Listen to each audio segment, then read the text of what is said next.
ಮಾವಿನ ಹಣ್ಣಿನ ಸೀಸನ್ ಅದ ಅಂತಂದ್ರೆ ಮಾವಿನ ಹಣ್ಣಿನ ರಸ ಸರಿ ಈ ಬೆರಕೆ ಹಿಟ್ಟಿಂದು ದೋಸೆ ಮಾಡ್ಕೊಂಡು ಉಣ್ಲಿಲ್ಲ ಅಂದ್ರೆ ಹೆಂಗ್ರಿ ಮತ್ತು ಈ ದೋಸೆ ಮಾಡ್ಲಾಕ ನಾ ಏನು ಮಾಡೀನಿ ಒಂದು ದೊಡ್ಡ ಬಟ್ಟಲು ಗೋಧಿ ಹಿಟ್ಟು, ಒಂದು ಬಟ್ಟಲು ಕಡಲೆ ಹಿಟ್ಟು, ಅರ್ಧ ಬಟ್ಟಲು ಜೋಳದ ಹಿಟ್ಟು, ಅರ್ಧ ಬಟ್ಟಲು ಅಕ್ಕಿ ಹಿಟ್ಟು ಹಾಕಿ ಒಣಾದೆ ಎಲ್ಲ ಕಲಸಿ ಇಟ್ಬಿಡ್ತೀನಂತ್ರಿ.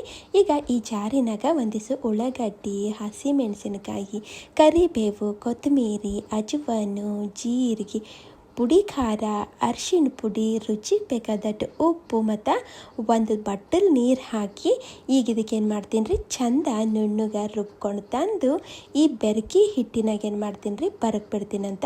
ಹಾಗೆ ಜಾರಿನಾಗ ಒಂದಿಷ್ಟು ನೀರು ಹಾಕಿ ಇದ್ರಾಗೆ ಹಾಕ್ಬಿಡ್ತೀನಿ ರೀ. ಈಗ ನೀರು ಹಾಕೋತಾ ನಾವಿಲ್ಲಿ ಹಿಟ್ಟು ಕಲಿಸ್ಕೋಬೇಕಾಗ್ತದೆ ರೀ. ನಾವು ನಾರ್ಮಲ್ ಅಕ್ಕಿ ಉದ್ದಿನಬೇಳೆ ದೋಸೆಗೆ ಹೆಂಗೆ ಹಿಟ್ಟು ಮಾಡ್ತೇವಲ್ಲ ರೀ ಅದೇ ಥರ ಕನ್ಸಿಸ್ಟೆನ್ಸಿ ಇರಬೇಕು ರೀ. ಮತ್ತೊಂದಿಟ್ಟು ಹೋಳಿದ್ದು ಕರಿಬೇವು ಮತ್ತು ಕೊತ್ತಂಬರಿ ಹಾಕಿ ಕಲಿಸ್ತೀನಂತ್ರಿ. ನಮ್ಮ ಹಂಚನು ಆ ಕಡೆ ಚಂದ ಬಿಸಿ ಆಗ್ಯದ್ರಿ.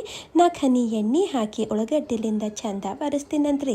ಮತ್ತಿಲ್ಲಿ ಒಂದು ಸೌಟು ಕಲಸಿದ್ದು ಹಿಟ್ಟು ತೊಗೊಂಡು ತಂದು ಈಗ ದೋಸೆ ಹರಡ್ತೀನಂತ್ರಿ. ಸ್ವಲ್ಪ ದಪ್ಪ ಮಾಡ್ಕೊಂಡ್ರು ನಡೀತದ್ರಿ. ಮ್ಯಾಲಿಂದು 1 ಚಮಚ ಎಣ್ಣೆ ಹಾಕ್ಬಿಡ್ತೀನಿ ರೀ. ಮತ್ತೀಗ ಪಲ್ಟಾಸ್ಕೊತೀನಿ ರೀ. ಹೀಗೆ ಪಲ್ಟಾಸ್ಕೊತಾ ದೋಸೆ ಬೇಯಿಸ್ದರ ಆಯ್ತು ರೀ. ಮಾವಿನ ಹಣ್ಣಿನ ಶೀಕರಣೆ ಸರಿ ಉಣ್ಲಾಕ ನಮ್ಮದು ಬೆರಕೆ ಹಿಟ್ಟಿಂದು ದೋಸೆ ಇಲ್ಲಿ ರೆಡಿ ಆಗಿಬಿಡ್ತಾವ್ರಿ.